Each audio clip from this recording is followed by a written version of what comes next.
నమస్తే. ఇప్పుడు మనం Dilsukh Nagar elite spine and pain management సెంటర్లో ఉన్నాం. Interventional pain specialist doctor Mohan Erva గారు మనతో ఉన్నారు. ఈయన ఎలైట్ కి క్లినికల్ హెడ్ అండ్ డైరెక్టర్ కూడా. నమస్తే సార్. నమస్తే అండి. ఎలా ఉన్నారు సార్? ఫైన్ అండి, థ్యాంక్ యూ సార్. ఎలైట్ లో మోకాల నొప్పికి ట్రీట్మెంట్స్ ఎలా ఉన్నాయి?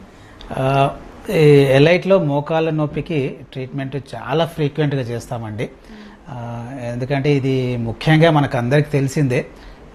మోకాళ్ళ నొప్పి అనేది ఇట్స్ ఎ కామన్ పెయిన్. అంటే ఇట్స్ నిజంగా చెప్పాలంటే ఇది ఫస్ట్లో వస్తుంది.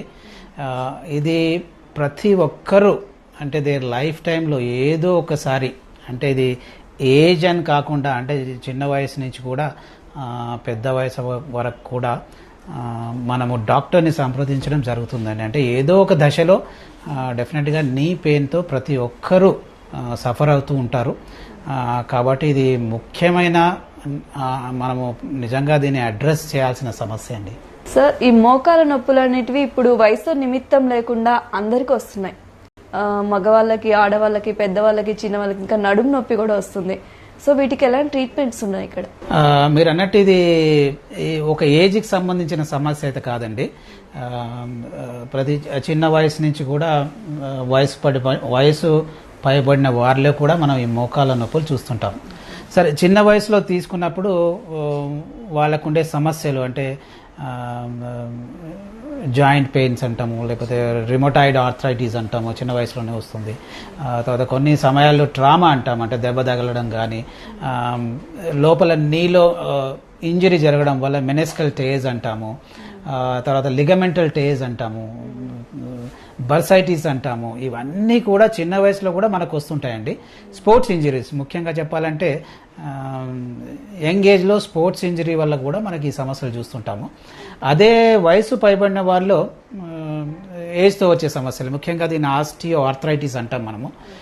ఒక 50 years పైబడిన వాళ్ళు ముఖ్యంగా ఈ ఏదైతే లోపల ఉన్నటువంటి కార్టిలేజ్, దాన్ని మనం తెలుగులో చెప్పాలంటే గుజ్జు అంటామండి.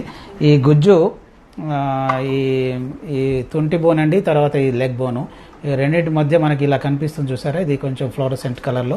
I think this we call it A cartilage అంటామండి. ఈ కార్టిలేజ్ అరగడం వల్ల అంటే ఏజ్తో డీజనరేటివ్ చేంజెస్ అన్నమాట. అంటే అందరిలో జరిగే కామన్గా జరిగే ప్రక్రియ ఇది. ఇప్పుడు అందులో వైట్ హెయిర్ రావడము, తర్వాత ఎలా జరుగుతుందో, లేకపోతే మన కంట్లో శుక్లాలు రావడము, these are all age related problems. అలానే ఈ లోపల కూడా మనకు కార్టిలేజ్ అనేది అరగడం జరుగుతుంది. దీన్ని ఆస్టియో ఆర్థరైటిస్ అంటాము. దీనిలో డిఫరెంట్ స్టేజెస్ ఉంటాయండి. ఈ సమస్యల వల్ల కూడా ముఖ్యంగా చాలామంది ఇప్పుడు ఈ బాధతో, ఇవి మోకాళ్ళ నొప్పితో బాధపడుతుంటారు. ఈ సమస్యలన్నింటికి కూడా మనం ఎలైట్లో ప్రతిరోజు వీటికి ప్రాబ్లమ్స్కు మనకు సమస్య పరిష్కారాలు ఇస్తున్నామండి. చిన్న వయసులో ఇలాంటి సమస్యలు రావడానికి ఏమైనా ముఖ్య కారణాలు ఉన్నాయా సార్? కారణాలు అంటే అండి, ముఖ్యంగా ట్రామా అంటే దెబ్బ తగలడం వల్ల కానీ, లేకపోతే ఎప్పుడైనా వాళ్ళు ఎక్సర్సైజ్ చేసి సడన్గా ఏమైనా బరువులు ఎత్తడం వల్ల కానీ, ఆర్ స్పోర్ట్స్ ఇంజరీస్. చాలా వరకు లోపల లిగమెంట్స్ ఉంటాయండి, అంటే యాంటీరియర్ క్రూసియస్ లిగమెంట్స్ అంటాము, పోస్టీరియర్ క్రూషియేట్ లిగమెంట్స్ అంటాము.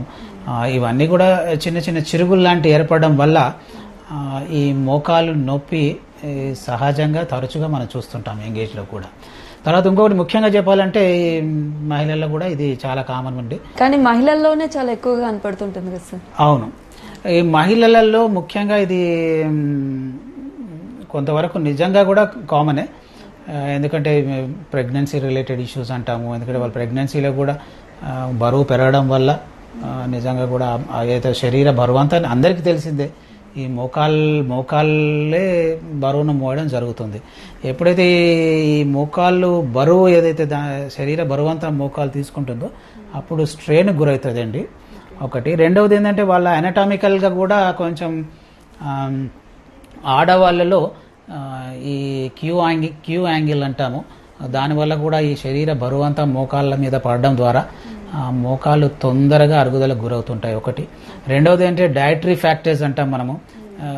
నిజంగా చెప్పాలంటే విలేజెస్లో ఆర్ కొంచెం జెండర్ డిస్క్రిమినేషన్తో కానివ్వండి, వాళ్ళకి ఫుడ్ హ్యాబిట్స్, తర్వాత హైలీ న్యూట్రిషియస్ డైట్ తీసుకోకపోవడం వల్ల కానీ, దానివల్ల కూడా వీళ్ళు ఈ మోకాళ్ళు ఎస్పెషల్లీ అంటే కాల్షియం తక్కువగా ఉండే డైట్ తీసుకోవడం లోపం వల్ల కూడా ఈ ఆడవాళ్ళు తరచుగా మనం ఈ సమస్యను చూస్తుంటామండి. తర్వాత ఈ ప్రెగ్నెన్సీ, పోస్ట్ ప్రెగ్నెన్సీ తర్వాత కూడా ఈ కాల్షియం తక్కువ అవడం వల్ల కానీ, సో వాళ్ళ దాంట్లో కూడా ఇటువంటిది.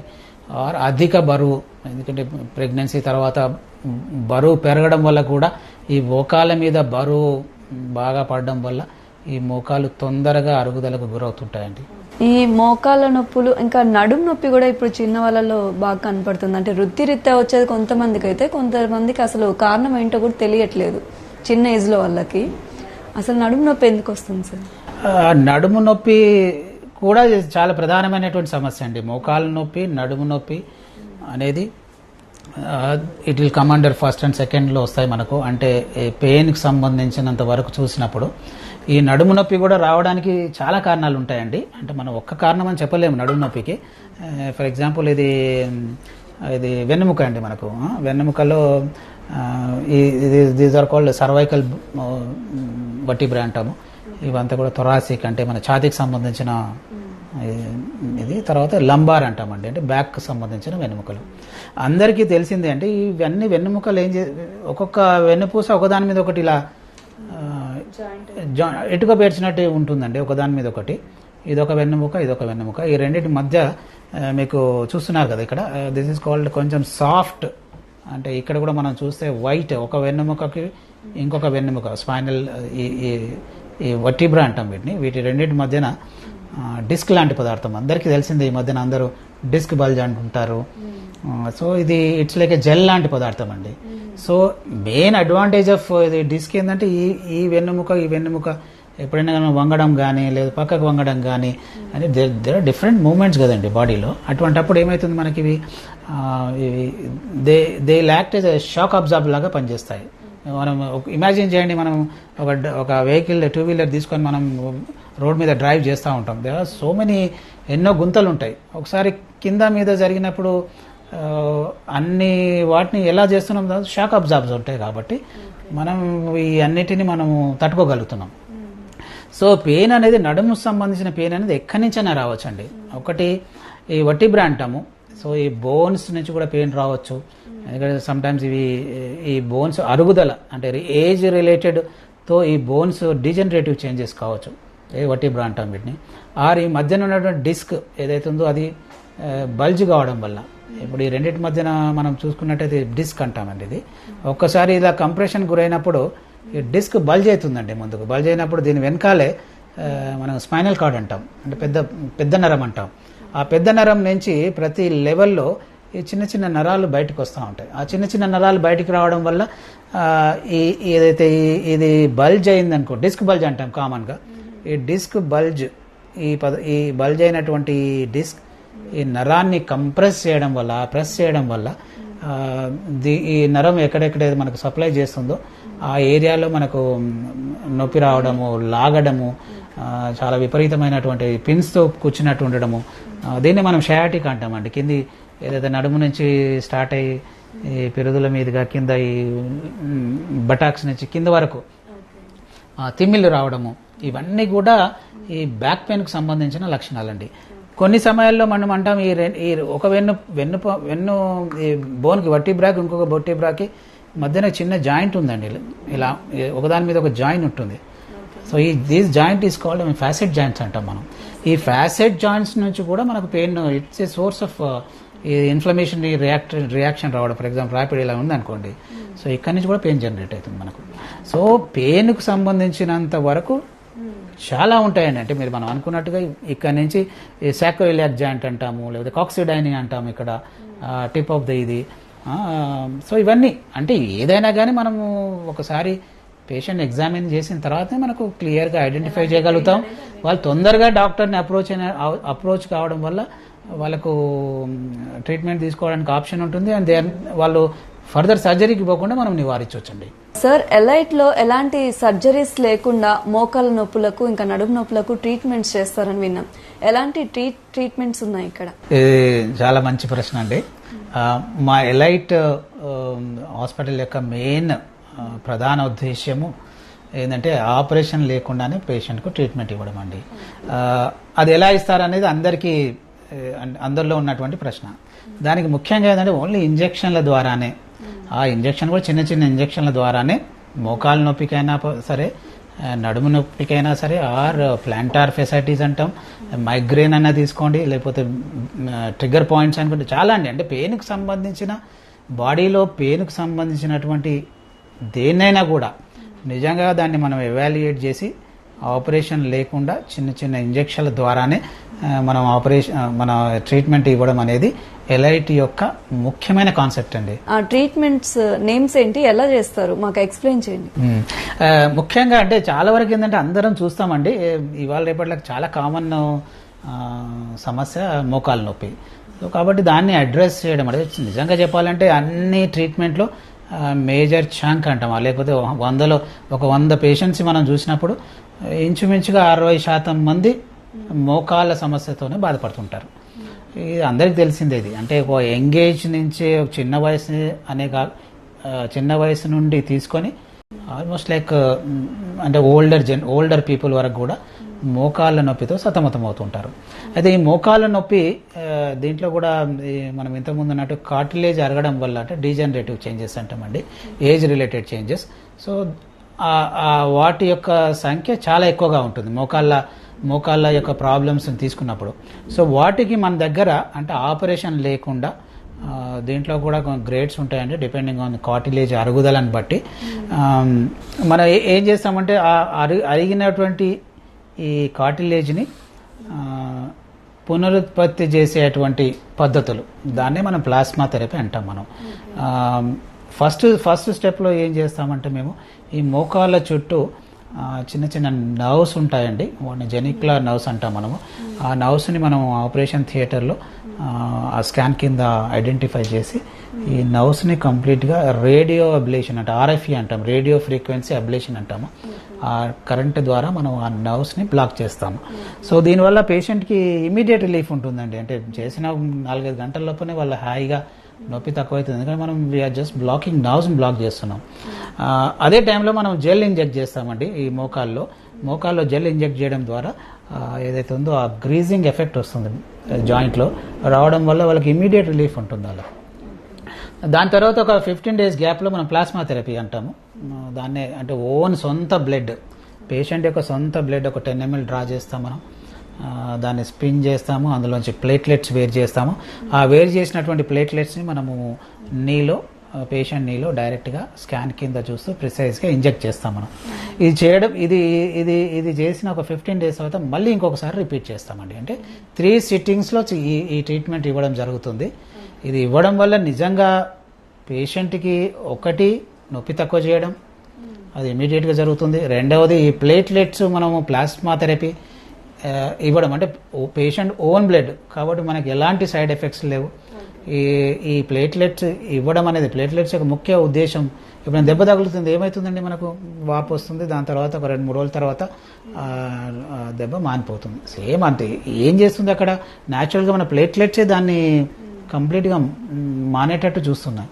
సో అదే కాన్సెప్ట్ని మనం ప్లేట్లెట్స్ ఈ నీ జాయింట్లు ఇవ్వడం ద్వారా అరిగిపోయినటువంటి గుజ్జు కార్టిలేజ్ అవుతుందో అది మళ్ళీ పునరుత్పత్తి అవుతుంది. దాని ద్వారా పేషెంట్కి నొప్పి తక్కువ అవుతుంది, ఆయన పనులు చేసుకోవడం చాలా ఈజీ అవుతుందండి. సో ఇటువంటి ట్రీట్మెంట్ మనం ఎలైట్లో ప్రతిరోజు కంటిన్యూస్గా చేస్తూ ఉంటామండి సక్సెస్ఫుల్గా. సార్, నడుము నొప్పితో బాధపడే వాళ్ళ కోసం మన దగ్గర ఎలాంటి ట్రీట్మెంట్స్ ఉన్నాయి? ఇంతకుముందు చెప్పినట్టే అండి, మనము నిజంగా చెప్పాలంటే చిన్న చిన్న ఇంజెక్షన్ల ద్వారానే అండి, నడుము నొప్పికి ఇచ్చే ట్రీట్మెంట్ కూడా ఇంజెక్షన్ల ద్వారానే చేస్తాం మనము. These are called nerve blocks అంటాం మనము, ట్రాన్స్ఫోరామినల్ నర్వ్ బ్లాక్స్ అంటాము. తర్వాత సర్వైకల్ ఎపిడ్యూరల్స్ అంటాము, అంటే మెడకు సంబంధించిన ప్రాబ్లం కోసం. థొరాసిక్ ఎపిడ్యూరల్స్ అంటాము, అంటే నడుము చెస్ట్కి సంబంధించిన ఎనీ ప్రాబ్లమ్స్ ఏమైనా ఉంటే. అండ్ లంబార్ ఎపిడ్యూరల్స్ అంటామండి, తర్వాత శాడిల్ బ్లాక్స్ అంటాము, నర్వ్ బ్లాక్స్, ఇవన్నీ కూడా ఈ ట్రీట్మెంట్లో భాగమేనండి. సో ఈ ప్రతి ఒక్క ఏ ప్రొసీజర్ అయినా కూడా మనం ఇవన్నీ కూడా ఇంజెక్షన్ల ద్వారానే ట్రీట్మెంట్ ఇవ్వడం మనం, సో దట్ ఏంటంటే మనము ఆపరేషన్కు పోకుండా ఈ ఇంజెక్షన్ల ద్వారానే వాళ్ళకు ట్రీట్మెంట్ ఇవ్వడం ద్వారా సో ఎటువంటి ఇబ్బంది ఉండదండి. థైరాయిడ్ ప్రాబ్లమ్స్, బీపీ, షుగర్, ఇంకా కార్డియాక్ ప్రాబ్లమ్స్ ఉన్న వాళ్ళకి ఈ ట్రీట్మెంట్ ఓకేనా, అంటే చేయొచ్చు అంటారా? చాలా మంచి ప్రశ్న అంటే ఇది. ఎందుకంటే ప్రతి ఒక్కరిలో వాళ్ళు ఆలోచిస్తారు. ఎందుకంటే మాకు థైరాయిడ్ ఉంది, లేకపోతే మాకు బీపీ ఉంది, అన్కంట్రోల్ బీపీ ఉంది, లేకపోతే షుగర్ ఉంది, లేకపోతే హార్ట్ ప్రాబ్లమ్స్ ఉన్నాయి, ఆర్ కొన్ని సమయాల్లో ఏంటంటే ఏజ్ ఫ్యాక్టర్ కూడా ఉంటుంది, లేకపోతే అధిక బరువు. ఇటువంటి వాళ్ళు చాలా సర్వసాధారణంగా తరచుగా మా ఎలైట్ హాస్పిటల్కి వస్తుంటారు వాళ్ళు. ఎందుకంటే because of different health issues they are not going for surgery and because of medical problems గురించి. అటువంటి వారికి ఎలాంటి భయం లేకుండా చాలా సులువుగా డెఫినెట్గా ఈ ట్రీట్మెంట్ చేసుకోవచ్చండి.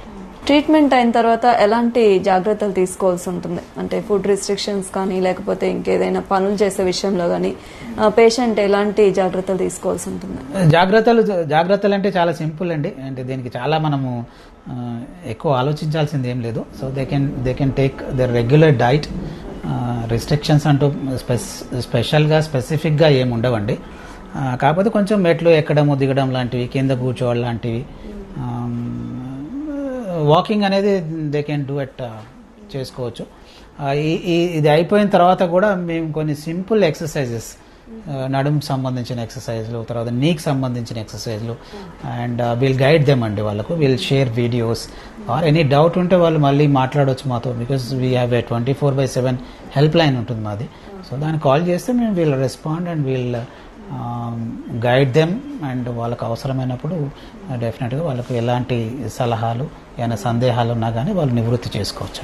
ఇంకా ఎలైట్లో నడుము నొప్పి, మోకాలు నొప్పులకే కాకుండా ఇంకా ఏమైనా ట్రీట్మెంట్స్ ఉన్నాయా సార్? నిజంగా చెప్పాలంటే ఈ రెండు మేజర్ అండి. అంటే అందరిలో ఉండేటువంటి సమస్యలు. అవి కాకుండా కూడా ఎలైట్లో పెయిన్కి సంబంధించిన ఎలాంటి సమస్యనైనా మనము పరిష్కారం ఇవ్వచ్చండి. జనరల్గా మా బ్రోచర్ అండి, మా ఫోల్డర్స్ మీద అంటే what we been doing all these procedures అనేది మీ అంటే ప్రేక్షకుల అందరి కోసము ఐ థింక్ ఒకసారి I just read it out. ఒకటండి, నీకు సంబంధించిన సమస్యల్లో నీ పెయిన్ కానీ లేకపోతే మెనిస్కల్ టియర్స్ అంటే ఇవన్నీ మనం కవర్ చేసాము. నీ ఆర్థరైటిస్ అంటాము. తర్వాత ఎల్బోకి సంబంధించిన సమస్యలు టెన్నిస్ ఎల్బో అంటాము, టెండినైటిస్ అంటాము. తర్వాత హ్యాండ్ అండ్ రిస్ట్ ఆర్థరైటిస్ అంటాము, అంటే జాయింట్కి సంబంధించిన ప్రాబ్లమ్స్.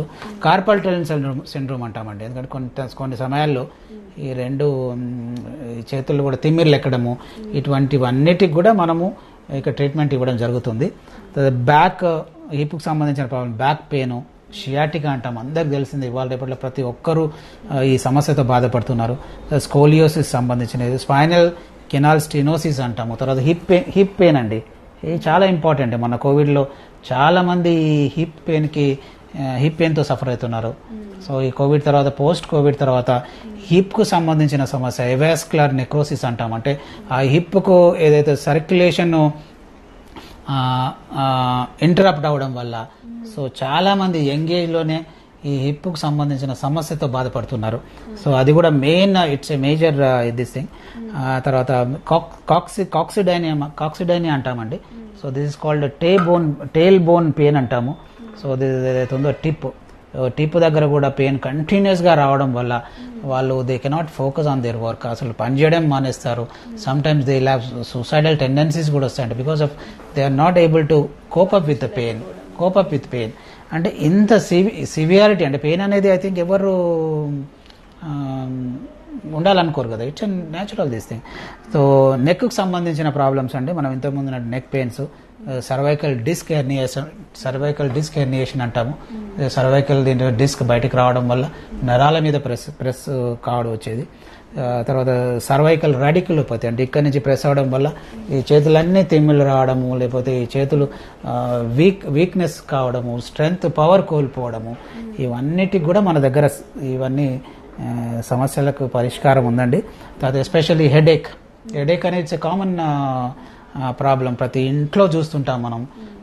హెడేక్ లేని ఇల్లు మనం నిజంగా కూడా మనం ప్రతి అంటే ఏమంటారు మీరు అంటే హెడేక్ అనేది it's a common problem now days. అంటే క్లస్టర్ హెడేక్ అంటాము, లేకపోతే మైగ్రేన్ హెడేక్స్ అంటాం. Migraine is a common cervicogenic అంటే ఇక్కడ మెడలో ఉండడం వల్ల హెడేక్ రావడము. స్ట్రెస్ వల్ల చాలా మంది ట్రైజిమినల్ న్యూరాలజీ అంటాము. అది కూడా ఒక ఫేస్ మొత్తం ఆ పోర్షన్ అంతా పెయిన్ గురవడము. ఇంకోటి షోల్డర్, చాలా ముఖ్యమైన షోల్డర్ సమస్యలు. షోల్డర్ పెయిన్, షోల్డర్ ఆర్థరైటిస్ అంటే లోపల జాయింట్ లో ప్రాబ్లమ్స్. ఫ్రోజన్ షోల్డర్ అంటామండి, ఇది చాలా కామన్ గా చూస్తుంటాం తరచుగా. ఎస్పెషల్లీ ఇది డయాబెటిక్ పేషెంట్స్ లో మనం, ఎందుకంటే ఈ shoulder complete we cannot I mean ఈ మూమెంట్స్ రెస్ట్రిక్ట్ కావడం, రేంజ్ ఆఫ్ మూమెంట్స్ రెస్ట్రిక్ట్ కావడం, వాళ్ళ వెనకకి జరపకపోవడము, ఏమైనా బటన్స్ వేసుకోవడం కూడా చాలా కష్టమవుతుంది వాళ్ళకు. షర్ట్ వేసుకోవడం కష్టమవుతుంది. These are all problems just because of ఈ షోల్డర్స్ ఇష్యూస్. సో ఇవన్నింటికి కూడా under one roof, main concept without surgery, చిన్న చిన్న ఇంజెక్షన్ల ద్వారానే మనము ట్రీట్మెంట్ ఇవ్వడం ద్వారా సో ప్రతిరోజు ఎలైట్లో ఇవన్నీ సమస్యలకి సో పరిష్కారం, ట్రీట్మెంట్ అవైలబుల్ ఉందండి. మోకాల నొప్పులకు సంబంధించి ఆర్ఎఫ్ఏ అండ్ పిఆర్పి ట్రీట్మెంట్స్ ఎలా చేస్తున్నారో మనం ఆపరేషన్ థియేటర్లోకి వెళ్ళి చూస్తున్నాం. డాక్టర్ మోహన్ ఎర్వే గారు మనకు తెలియజేస్తారు. రండి. ఆర్ఎఫ్ఏ ట్రీట్మెంట్ అంటే ఏంటి, అది ఎలా చేస్తారు సార్? ఈ ఆర్ఎఫ్ఏ ట్రీట్మెంట్ అనేది రేడియో ఫ్రీక్వెన్సీ అబ్లేషన్ అంటామండి. నొప్పి తక్కువ అవుతుందండి, ఎందుకంటే ఈ మోకాలు అరుగుదల వల్ల వాళ్ళకి విపరీతమైన నొప్పి ఉంటుంది. ఈ నొప్పితో వాళ్ళ యొక్క రొటీన్ రెగ్యులర్ థింగ్స్ చేసుకోవడం చాలా కష్టమవుతుంది. అటువంటి వాటికి మనము ఈ ఆపరేషన్ థియేటర్లో చిన్న ఇంజెక్షన్ల ద్వారానే అండర్ ఆర్ఎఫ్ మెషిన్ ఉంటుంది. ఆ మెషిన్ ద్వారా ఈ మోకాలు చుట్టూ ఉండే నరాలనండి, జెనిక్యులర్ నర్వ్స్ అంటాము, చిన్న చిన్న నరాలు ఉంటాయి. ఈ నరాలని మనము అల్ట్రాసౌండ్ లో చూస్తూ మనం పర్టికులర్ గా అదే పాయింట్ కి రీచ్ అయ్యి మనం వాటిని బ్లాక్ చేయడం ద్వారా డెఫినెట్ గా ఈ యొక్క పెయిన్ ని తక్కువ చేయొచ్చు అండి. ఇది నిజంగా చెప్పాలి చాలా సులభమైంది, చాలా ఈజీ ప్రొసీజర్. ఇది అంతా కలిపి ఒక హాఫ్ అన్ అవర్ కంటే ఎక్కువ జరగదండి. ఇప్పుడు మన ఆపరేషన్ థియేటర్ లో చాలా దూరం నుంచి వచ్చారు, అంటే నిజామాబాద్ డిస్ట్రిక్ట్ నుంచి వచ్చారు. ఆయన పెయిన్ తో బాధపడుతున్నారు. ఆయనకి ట్రీట్మెంట్ ఇప్పుడు స్టార్ట్ చేస్తున్నామండి. ఓకే.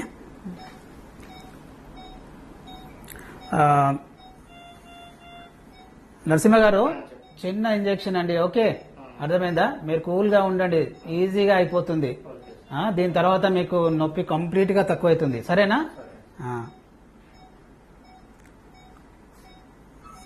ఇక్కడ కూడా చిన్న ఇంతకుముందే మేము లోకల్ మత్తు ఇచ్చామండి. ఇచ్చి ఈ ఆర్ఎఫ్ నీడిల్ని మేము స్కాన్లో చూస్తూ మేము అక్కడ ఎగ్జాక్ట్ పాయింట్కి రీచ్ అవుతాం. మేము రీచ్ అయిన తర్వాత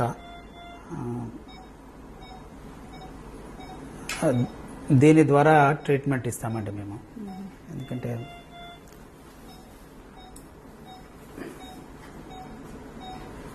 ఈ needle, this is RF needle అంటాము.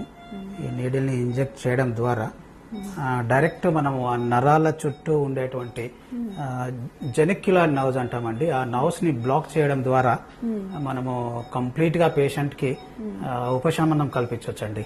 సో ఈ పద్ధతి చాలా సులభమైనది, చాలా ఈజీ ప్రొసీజర్. దీనికి మనము అడ్మిట్ కావాల్సిన అవసరం లేదు.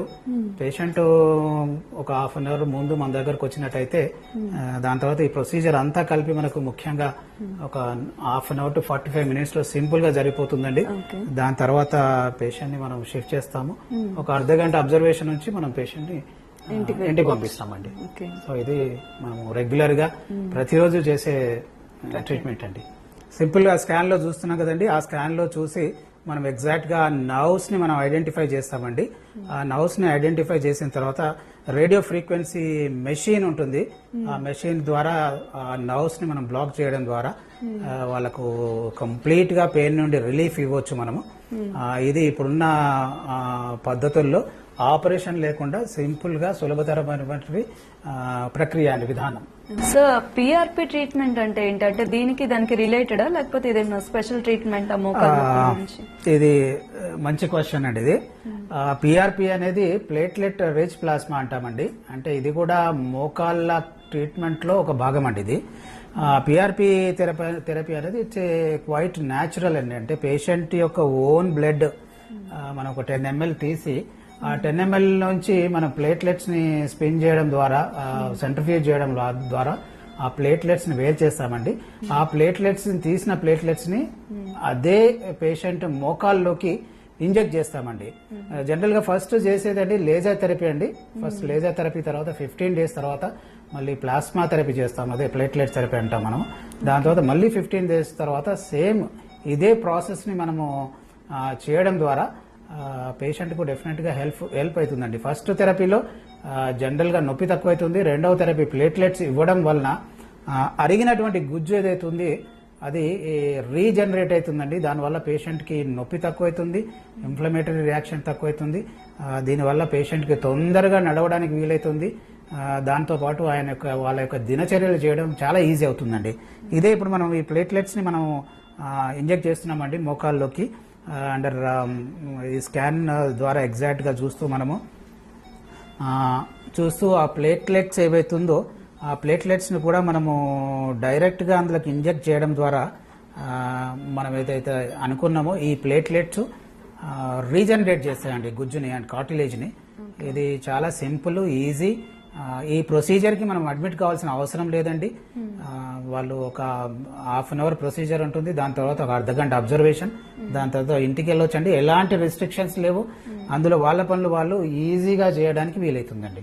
సో ఇది కూడా పిఆర్పి అనేది దీంట్లోనే భాగం అండి. ఎలా జరిగింది? పర్లేదు కదా, ఏం నొప్పి ఏం కాలే కదా మీకు? ఎందుకంటే ఇంతకుముందు ఆపరేషన్ థియేటర్లో మీరు ఆపరేషన్ అని చాలా భయపడిపోయారు.